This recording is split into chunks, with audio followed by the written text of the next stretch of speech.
미국의 그 드라마에서 본 장면인데요.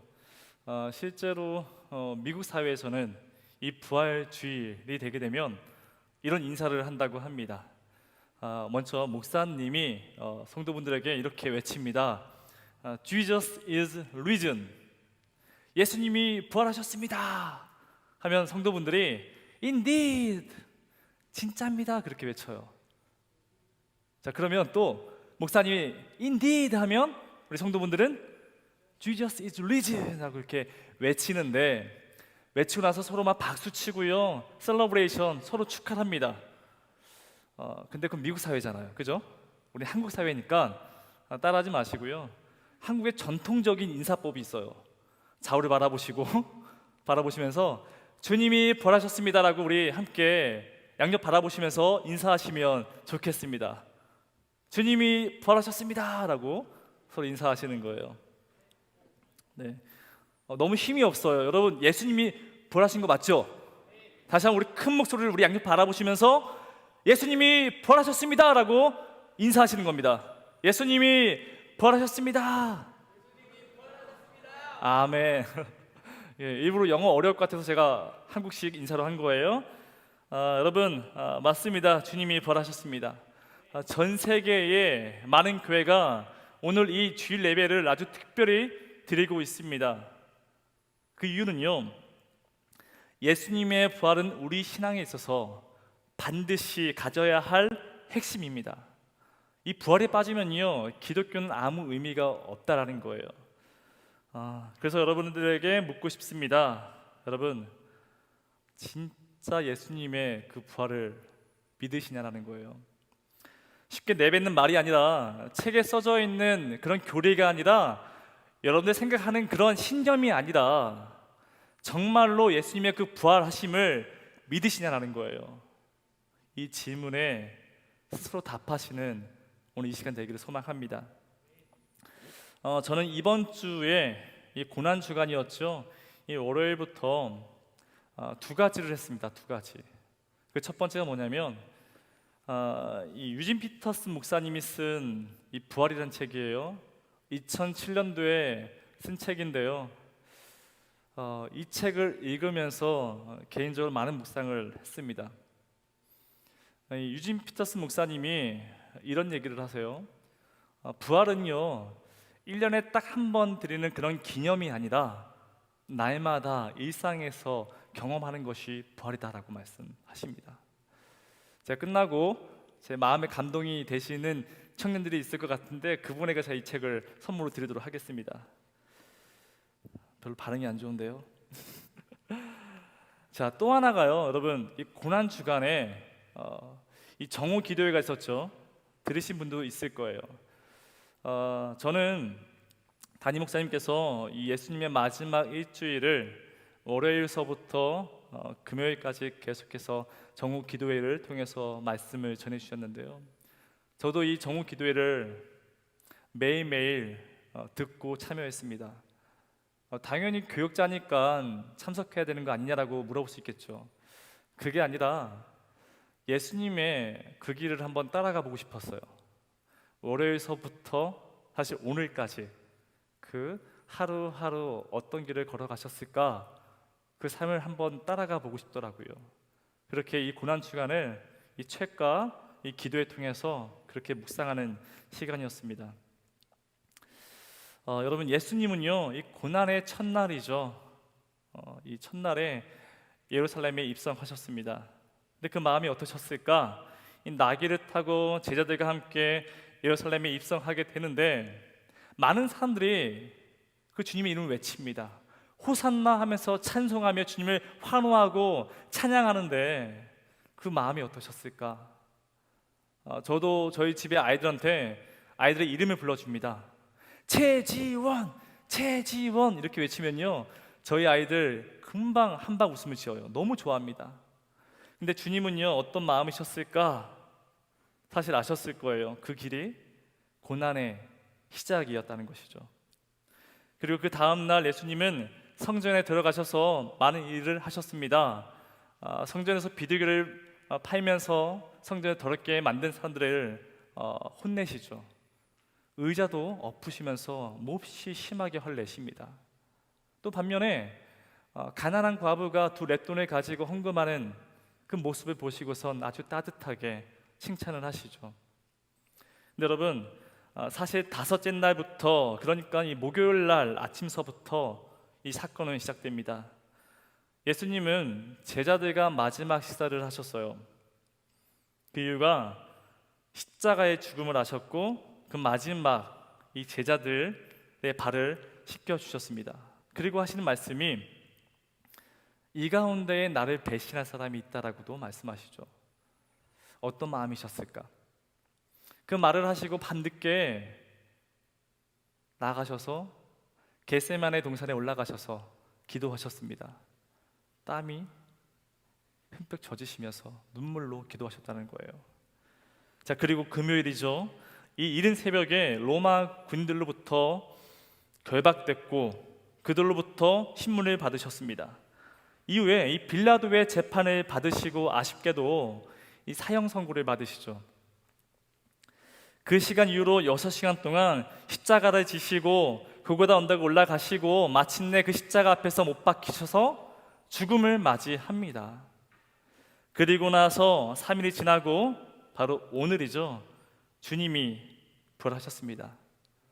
믿으십니까? 사실 기쁜 일이잖아요.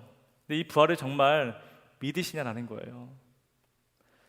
진짜 예수님이 죽으셨고 이 3일 만에 부활하셨음을 믿어야 될 텐데 성경에 그냥 써져 있어서 내가 믿습니다, 부활을 믿습니다, 그런 믿음 말고요, 정말로 그 사건이 실제 역사 가운데 이뤄진 일이냐는 것을 믿냐라는 거예요.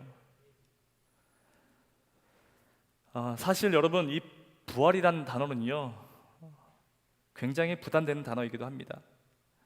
사람이 죽었다가 다시 살아난 내용을 가지고 왜 영화나 웹툰의 소재들은 많이 있잖아요.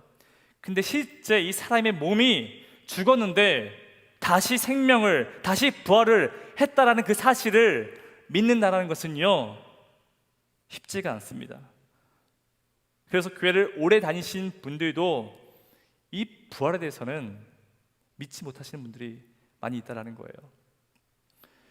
오늘 우리가 읽은 본문도요 이 부활을 믿지 못한 사람들의 이야기입니다. 누굴까요? 제자들.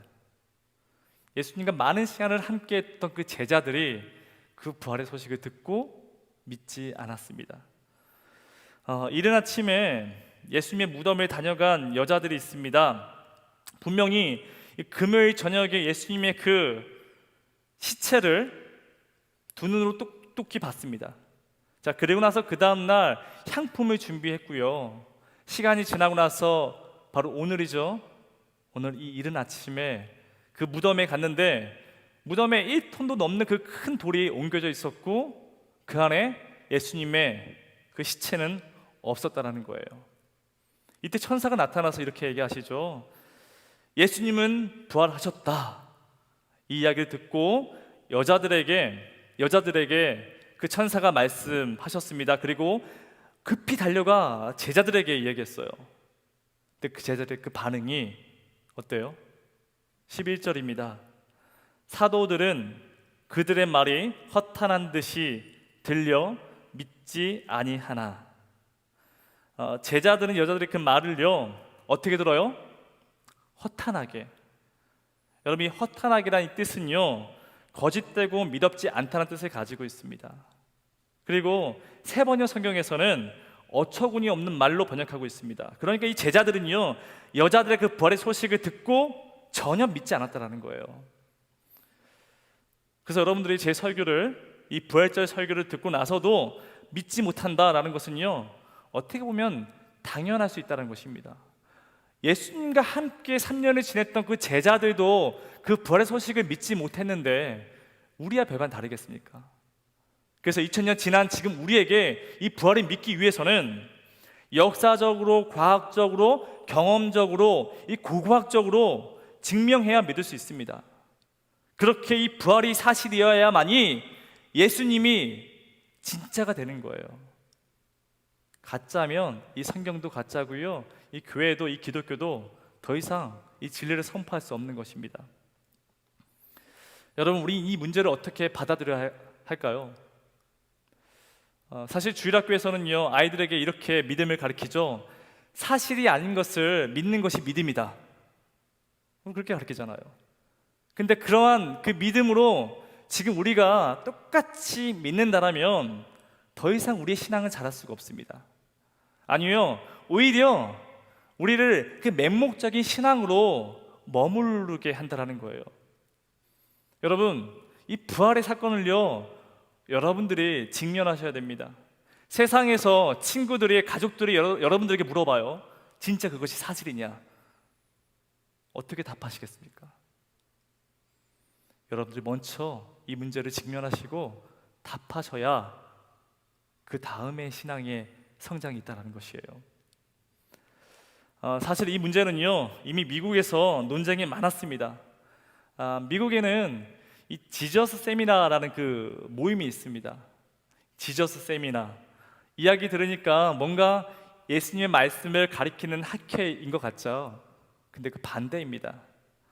예수님이 신성을 부인하고 성경은 사실이 아니다라는 것을 증명하기 위해 이 자유주의 신학자들이 모인 그 모임이 이 지저스 스터디, 지저스 세미나라는 거예요.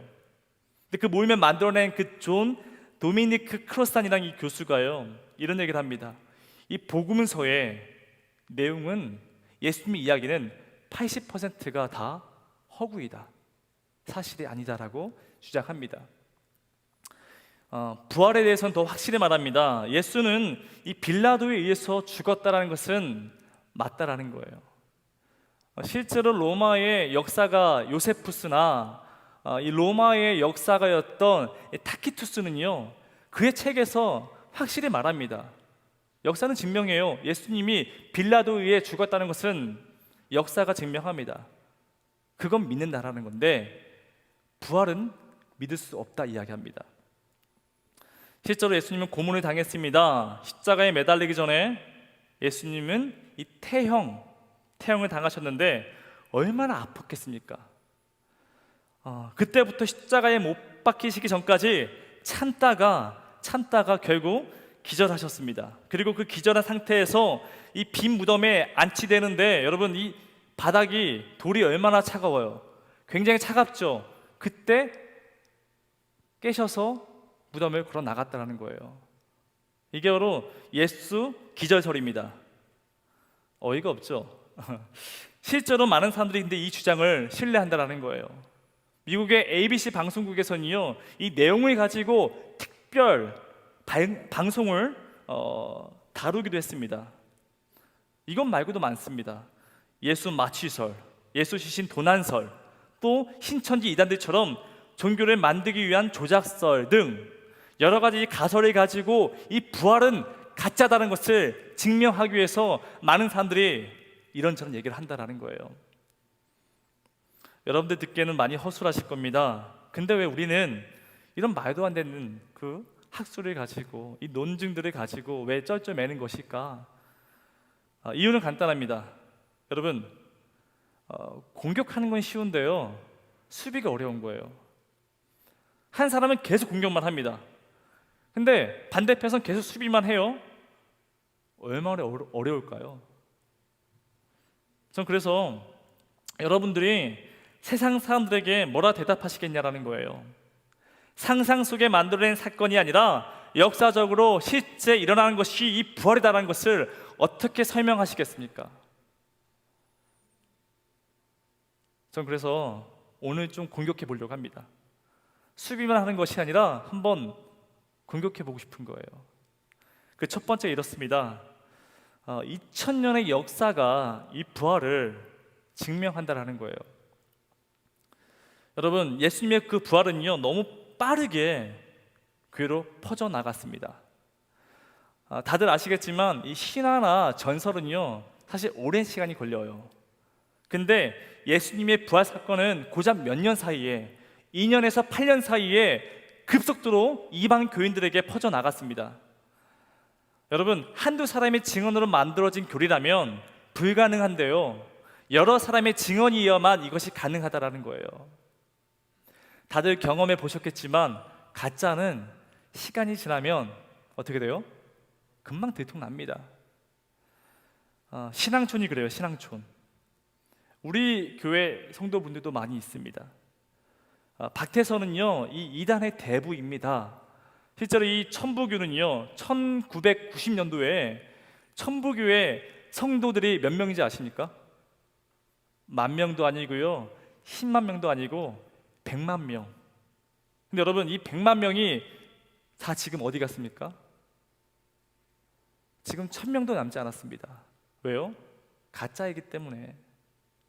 여러분, 신천지나 하나님의 교회나 통일교나 다 똑같은 교리를 가지고 한다는 거 아세요? 똑같은 교리를 가지고 짜집기해서 그렇게 설파합니다. 근데 여러분, 한 세대를 넘지 못합니다. 가짜는요, 금방 드러난다는 거예요. 그러나 기독교는요, 2000년이 넘도록 교회는 계속해서 세워지고 있습니다. 전 세계의 종교들을 보십시오. 불교는 조금 다른 영역이니까 좀 빼죠. 개신교나 캐톨릭이나 심지어 이슬람교도요, 예수님의 그 부활을 이야기합니다. 두 번째입니다. 이 부활의 첫 증인들이 누구일까요? 여자라는 거예요. 여자. 여러분, 그냥 여자의 신분이 아니라 귀신 들렸고 몸을 팔던 마리아와 살로메와 같은 그 여자들의 눈으로 예수님의 그 부활이 처음 목격됐다라고 성경은 기록하고 있습니다. 지금은 여자의 지위가 남자들보다 더 높으시잖아요. 근데 그 당시에는요, 여자의 지위는요, 그 여자가 하는 모든 말들은 아무런 효력이 없었습니다. 법정에서도 중요한 걸 목격했습니다. 근데 그게 여자예요. 그러면 그 증언은 아무 효력이 없었어요. 실제로 이 탈무드에서도요, 여자의 증언은 범죄자들의 증언과 똑같다라고 기록하고 있습니다. 근데 왜 성경은 왜 여자, 그것도 몸을 팔던 귀신 들린 여자의 그 눈으로 첫 그 부활을 기록했냐라는 거예요. 사실 그대로로 기록했기 때문에 그렇습니다. 다른 의도를 가지고 썼다라면요, 조금 그럴싸한 인물이 가지고 그려냈을 텐데 성경은 있는 그대로 기록합니다. 그래서 이 비기독교인 이 역사학자, 이 게바 벌민이라는 이 역사학자는요, 당황스럽지만 이 사실은 팩트이다라고 이야기합니다. 그리고 세 번째입니다. 십자가에 대해서 이야기하고 싶은데요, 십자가, 여러분, 이 신명기 22장에서 보게 되면 유대인들에겐 사람이 나무에 매달리게 되면 어떻게 받아들였는지 아십니까? 저주받은 사람이라고 그렇게 알고 있습니다. 그래서 유대인들이 이 로마의 십자가창을 보면서 다 같은 마음, 저 사람들은 하나님께 저주받은 사람들이다 라고 생각했습니다. 근데 여러분, 예수님이 어디에 어떤 모습으로 처형당하십니까? 나무에 매달려서 죽음을 맞이합니다. 자, 그런데 왜 유대인들은 그 주님을 믿으셨을까? 왜 믿었을까? 한두 명이 아닙니다. 로마에 시작해서 이 그리스, 헬라, 유럽 전역에까지 유대인들에게 이 복음이 급속도로 퍼져나갔다는 것이에요. 왜요? 부활을 목격했기 때문에 그렇습니다. 여러분, 부활하지 않으면요, 이것이 불가능합니다. 예수님을 미쳤다라고 말했던 그 가족들도 예수님의 그 부활을 목격한 이후에 삶이 달라졌습니다. 그의 동생 야고보를 보십시오. 평생을 부활을 증거하며 살다가 순교했습니다. 또한 예수님의 제자들, 그 전까지 예수님과 함께 지냈던 그 모습과 예수님의 그 부활을 목격한 이후의 삶이 달라졌습니다. 진짜를 보게 된 거예요. 그리고서 모든 제자들이 예수님의 그 부활을 증거하다가 순교했다라는 거예요. 심지어 예수님을 핍박하고 예수님을 믿는 사람들을 저주했던 그 바울도요, 부활을 목격합니다. 여러분, 이 성경이요, 이 신약이 누가 가장 먼저 기록했을까요? 바로 바울입니다. 바울은요, 부활을 경험하고 나서 평생을 죽으시고 부활하신 그 주님을 끝까지 선포하다가 로마에서 죽음을 맞이하죠. 근데 그렇게 복음을 전하다가 전할 때 믿지 못한 사람들이 있었어요. 그 사람들에게 이렇게 이야기하죠. 고린도전서 15장 6절입니다. 그 후에 500여 형제에게 일시에 보이셨나니 그 중에 지금까지 대다수는 살아있고 어떤 사람은 잠들었으며 11절 그러므로 나나 그들이나 이같이 전파함에 너희도 이같이 믿었느니라. 아멘. 그 당시에 그 목격한 사람들이 아직 살아있다는 것을 말하고 있습니다. 한두 명의 부활을 목격한 것을 증명하는 것이 아니라 이미 많은 사람들이 그 사건을 경험하고 지금 우리에게까지 그 복음이 전파됐다는 거예요. 사실 어제 밤이었어요. 설교를 쓰고 있는데 담임 목사님이 오셨어요. 그리고서는 어떤 이야기를 나눴냐면 너무 설교를 쓰기 어렵다는 거예요. 마무리를 지어야 되는데 마무리를 못 쓰겠다는 거예요. 근데 저도 마찬가지였거든요. 마무리를 써야 되는데 이게 안 써지는 거예요. 실제로 우리 목회자들은요, 제일 가장 어려운 설교가 부활절 설교와 크리스마스, 성탄절 설교입니다. 계속 주고받고 이야기하다가 담임 목사님이 이렇게 말씀하시더라고요. 집에 가자. 자다 일어나면 분명히 영감을 주실 것이다. 자야 다시 생명이 일어나는 거 아니겠습니까? 저도 그래서 그냥 일어났어요. 그리고 집에 가는데 주님이 부활하심을 확실히 믿습니다. 저도 이 설교를 준비하면서 안 된 영어 가지고 외국 논문도 찾아보기도 하고 여러 가지 많은 사실들을 제가 제 눈으로 목격하면서 정말 이건 역사적인 사건이다라는 것을 제 스스로가 고백했습니다. 근데 so what? 그 주님의 죽으시고 부활하심을 알겠다라는 거예요. 근데 그것이 뭐? 그게 나의 삶을 어떻게 바꿔놓을 것인가? 여기에 대한 그 답을 찾기 어렵더라고요. 그리고서 계속 집을 가는 길 가운데 어떤 청년이 나에게 이렇게 물어본다면 어떻게 답할까?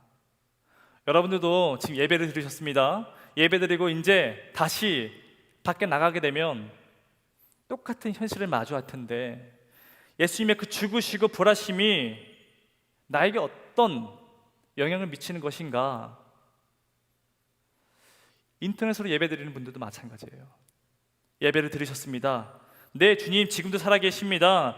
무덤에 묻히셨지만 주님은 살아계시고 전쟁에 승리한 적 없지만 세상을 정복하셨고 종은 없지만 우리의 주님이 되시며 군대는 없지만 주님은 우리의 왕이 되십니다. 아멘. 그렇게 주님을 고백하고 나서 핸드폰을 닫습니다. 그리고 마주하는 여러분들의 삶 속에서 그 부활이 나에게 무슨 도움이 되는 것일까? 그렇게 질문하는 청년에게 이렇게 답하고 싶어요. 소망을 말하고 싶습니다. 부활은 우리에게 소망을 가지게 합니다. 그런데 이 말을 오해하지 않았으면 좋겠어요. 조엘 오스틴 목사님의 이 긍정의 힘이란 책이 있죠. 소망이라 하니까 어떤 일에 대해서 잘 될 거야, 잘 될 수 있어, 믿는 대로 된다라는 그 긍정의 소망을 가지고 그래 될 수 있어, 그런 생각을 안 했으면 좋겠다라는 거예요. 거기에 머물게 되면요, 거기에 마침표를 찍게 되면 이 부활은 너무 초라하게 됩니다. 기독교가 거기에 머물게 되면요 다른 종교와 똑같이 된다라는 거예요. 그럼 불교에서 그 열반에 이르도록 기도하고 소망하는 거와 뭐가 다르겠습니까? 세상 종교와 우리 똑같이 그렇게 소망을 갖는다면 다른 게 하나도 없다라는 거예요. 이태원 클라스의 그 주인공이 한 대사인데요, 내 가치를 내 스스로 낮춘 그런 모습이라는 거예요. 이 부활의 가치를 우리 스스로가 낮춰버린다는 거예요. 부활은 그저 잘 될 거야, 힘을 내자, 잘할 수 있어, 앞으로의 일에 대해서 긍정의 소망, 이것을 말한다? 아니라는 거예요. 실제로 우리가 마주하는 세상은요, 비상식적인 이들이 허다합니다. 저는 사실 부활주일 날 노란색 리본을 항상 이 배지를 달고 제가 설교를 했었는데요, 2014년 4월 16일 이 세월호, 이 사건이 저에게 주는 그 마음은요, 도대체 인생은 상식적이지 않다라는 거예요. 2014년 안산에서 제가 사역하고 있는데 그 죽음을 맞이한 아이들의 장례식장을 계속 가면서 느끼는 것은, 왜 하나님은 저런 안타까운 죽음을 보게 하실까? 참 어이없는 안타까운 죽음들을 많이 보게 됐습니다. 이것 말고도요, 세상에는 상식적으로 받아들이기 힘든 죽음과 사건들이 너무나 많이 있습니다. 1년에 한두 번씩 꼭 그런 일이 벌어지지 않습니까? 불치병으로 죽은 어린 아이들, 시한부 인생을 살아가는 분들, 그로 인해 삶을 감당하기 어려운 아픔과 고통을 맞이하는 그의 가족들, 이분들에게 상식적인 소망을 살아가라고, 괜찮아, 잘할 수 있어, 이 말이 그들에게 어떻게 다가오겠냐라는 거예요. 지금 당장 책임져야 할 아이들이 있는데 돌파해야 할 방법도 없고요, 재정도 없습니다. 그렇게 낭떠러지 앞에 머물러 있는 그 사람들에게 잘 될 수 있어, 넌 잘 될 거야, 그런 기복주의적 신앙 갖고 있으면 그게 그들에게 어떻게 다가오겠냐라는 거예요. 새벽에 일을 합니다. 근데 아파트에 불이 났어요. 근데 여러분, 그 동생을 구하기 위해서 형이 뛰어듭니다. 근데 둘 다 죽었어요.